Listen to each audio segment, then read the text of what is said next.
Welcome to Battleground Chats, where I talk to interesting risk and resilience folk from around Australia and the world about their career, their thoughts on risk and resilience, the industry, and where it's going.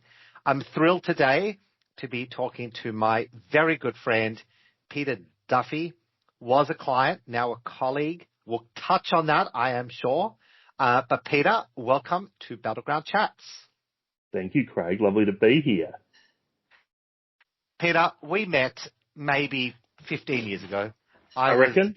I was a green newbie in Deloitte. You were at CSIRO, and we've been working together ever since. But see, CSIRO is not where it began for you with risk, was it? Where did it all start? Well, if you go right back, I was, and I'm giving away my age now, so I was part of the last graduate intake of the great firm Ernst & Whinney. Ernst & Whinney? Ernst & Whinney. Is that pre-Ernst & Young? Yes, and so all those mergers, including Ernst & Whinney and Arthur Young, but the eight major accounting firms became four in 1988. So I had about 6 months at Ernst & Whinney, and then that became Ernst & Young, and all these other chess pieces moved around across that industry. Yep. And so pretty typical path, auditor, green pen, did the professional year, chartered accounting, and then the only boom industry in the early 90s, there's a dog in the background just to add some realism to this whole discussion. Yeah, exactly. This is what we do. This is what we do here at Battleground. This is why we do it. It's all real. But yes, early 90s, the only growth industry was insolvency. And so I became an insolvency practitioner for several years. And that was good experience because you go from auditing big firms to running pubs and wedding reception centres. And it gives you good insight, right, across different industries. Yeah. And you start to think about how does this go wrong? How do things go wrong for businesses? Yep. And I suppose that's become a bit of a theme. Right? Oh dear. So that's the entree to the world of risk.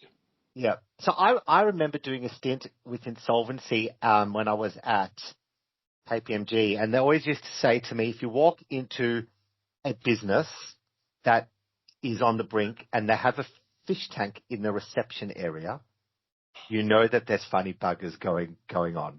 And that stuck with me. I don't know if it's true or not, but I remember being told that many years ago. I've never heard the fish tank, but I understand the theory. Yes, exactly. I understand the thinking behind it. It's very good. So how did it go? How did you move from insolvency out of the big four and then into industry? So you get to a point, I think you get to a point in the big four, you certainly get to a point in an insolvency career where you've got to decide, am I really going to do this? Am I really going to push on and get my liquidator's ticket and so on? I don't think it was for me. Yeah. I didn't think that at the time. I think when I reflect, I think that was a wise judgment at the time. But funnily enough, Craig, my insolvency experience became very, very useful because my move out of the Big Four was into an internal audit role for just a couple of years with a firm that your older listeners will recall, HIH Insurance.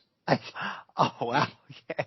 So I actually went to HIH Insurance for a couple of years and I left there, and within about 18 months of my leaving, that became at the time the single biggest insolvency in Australian history, of course. And if I reflect on that time, you can see where the seeds of that demise were being sown. So what do you mean by that? So what did you learn from that experience? What I learned was there were some very poor practices there around underwriting and claims provisioning and the like, which the people in that organisation absolutely believed they were right and the rest of the market was wrong. Yeah. Funnily enough, as it turned out, they were wrong and the rest of the market was right. It was right. Yep.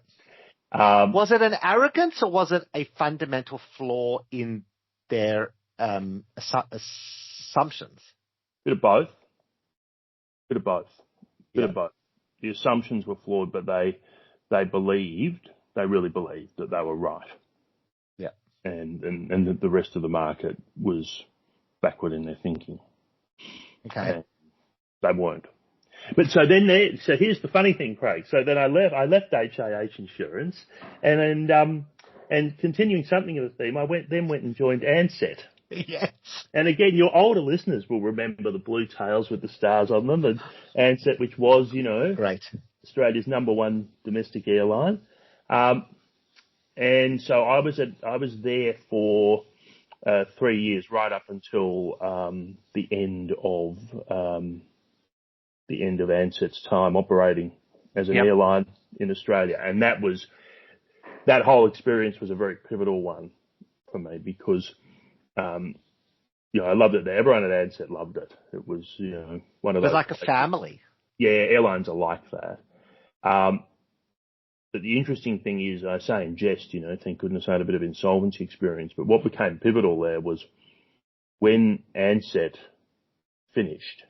Yeah. And it went through the usual process of liquidators being appointed, and in any liquidation, a committee of creditors is appointed. And in the Ansett case, with a heavily unionised workforce, the committee of creditors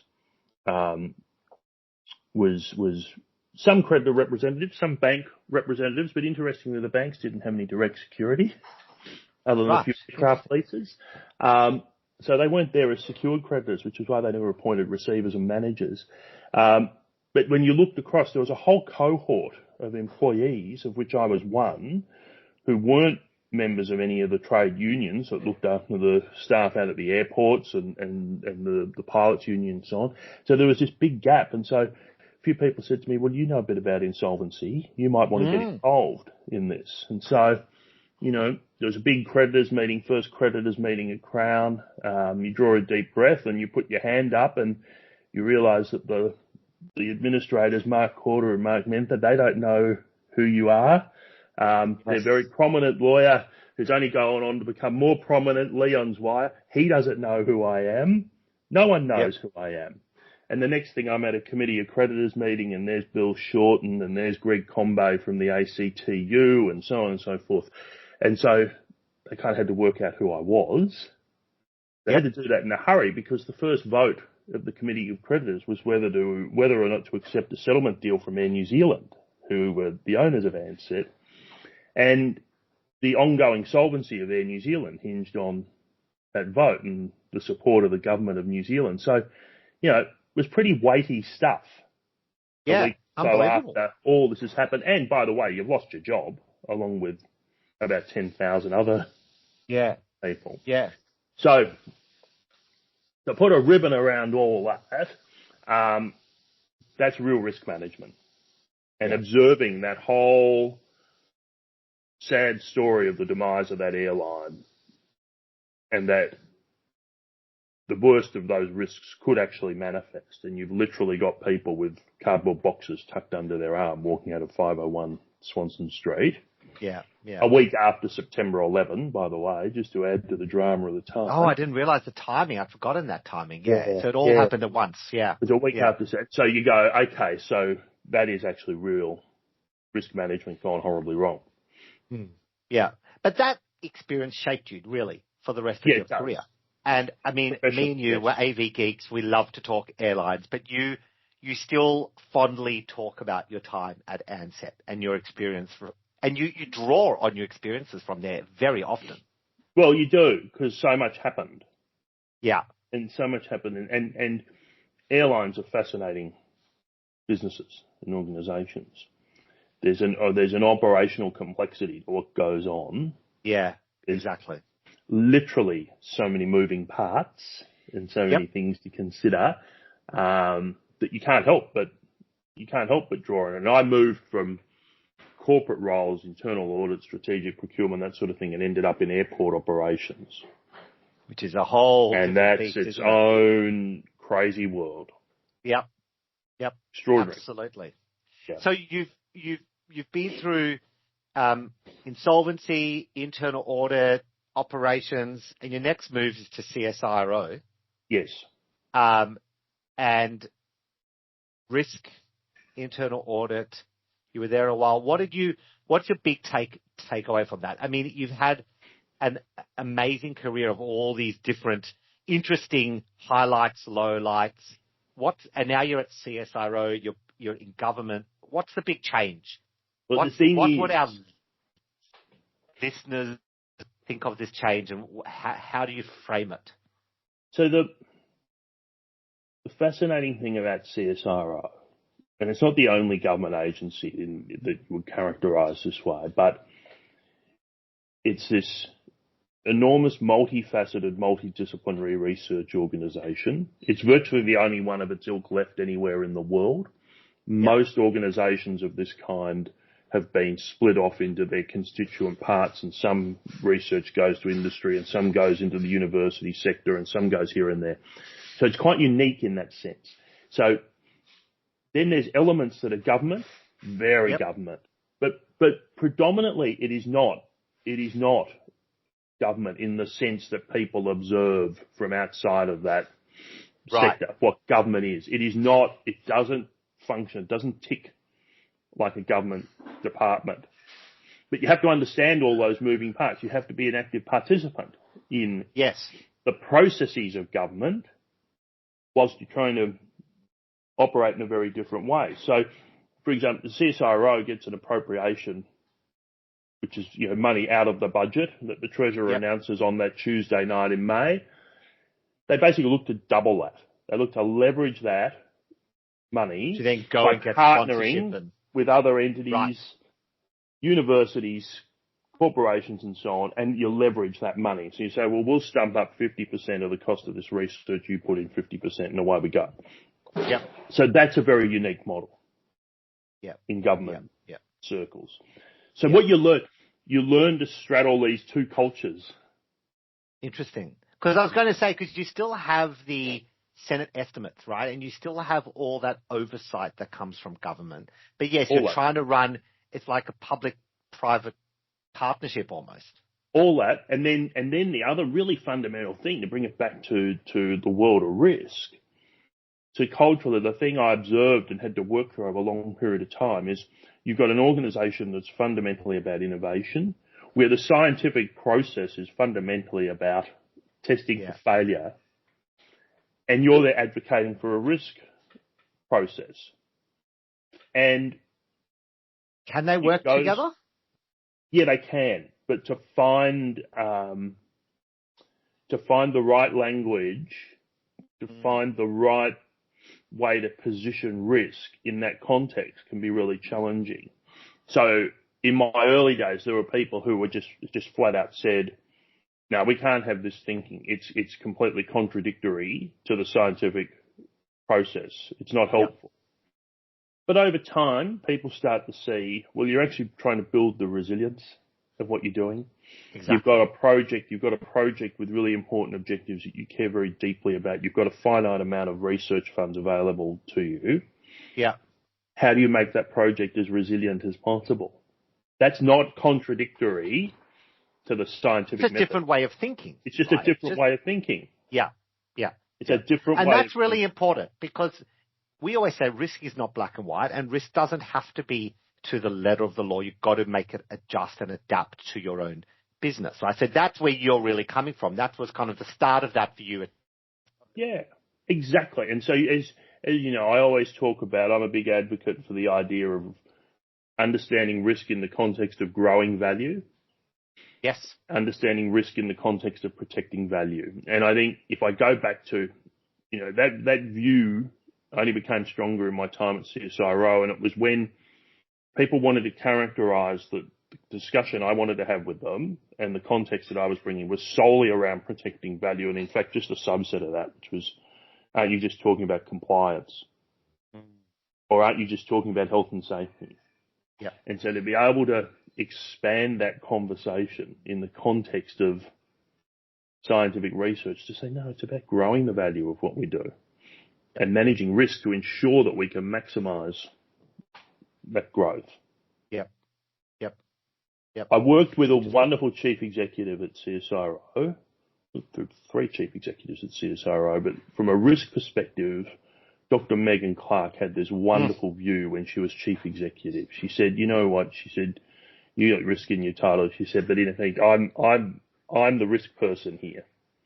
You think, because my job as chief executive is to manage the risks, see the risks, manage the risks, and then allow all our scientists, all our researchers, everyone that supports them, allow them to do their job. To do their job. Yeah. When we were rolling out crisis management at CSIRO with you, Dr. Megan Clark still was involved in one of the most fascinating crisis exercises I've done, where she volunteered to record herself in a ransom video, proof of life video, of her being kidnapped on an overseas trip. And she had the best fun doing it. And the team were completely shocked when we showed that video out of the blue. But that was her way, right? Lead from the front, lead from the top. She was terribly disappointed that we'd written her out of the scenario. So that was her way of getting involved. But I mean, you'll remember, when we ran the exercise and when we played that, in all seriousness, there was a visceral reaction to that. Yes. Yep. And you could observe participants move from, I'm kind of one out, one back, observing myself in this exercise. Yeah, exactly. To suddenly it dawned on them. This actually could happen. Yep. And I've taken that through my career as well. I think that video was pivotal for me because it made me realize the more real you make exercises, the more people react in a realistic way and buy into it. And you'll know from our work now at Battleground that we're all about that, right? You have to make risk, to make people understand and resilient, you need to make it relatable to them. And part of that is keeping it as real as you can, obviously in a fake world. Yes. So what you're telling me is that video was the genesis that led you to have an executive team cowering under a board table. Oh, that's also one of the best. With a very splendid colleague of ours with a balaclava on his head, threatening all sorts of mayhem. That's right, because so that was a G8 or a G10 up in Queensland, and the exec wanted to know if we got raided by protesters because they were right at the protest encampment at a bank.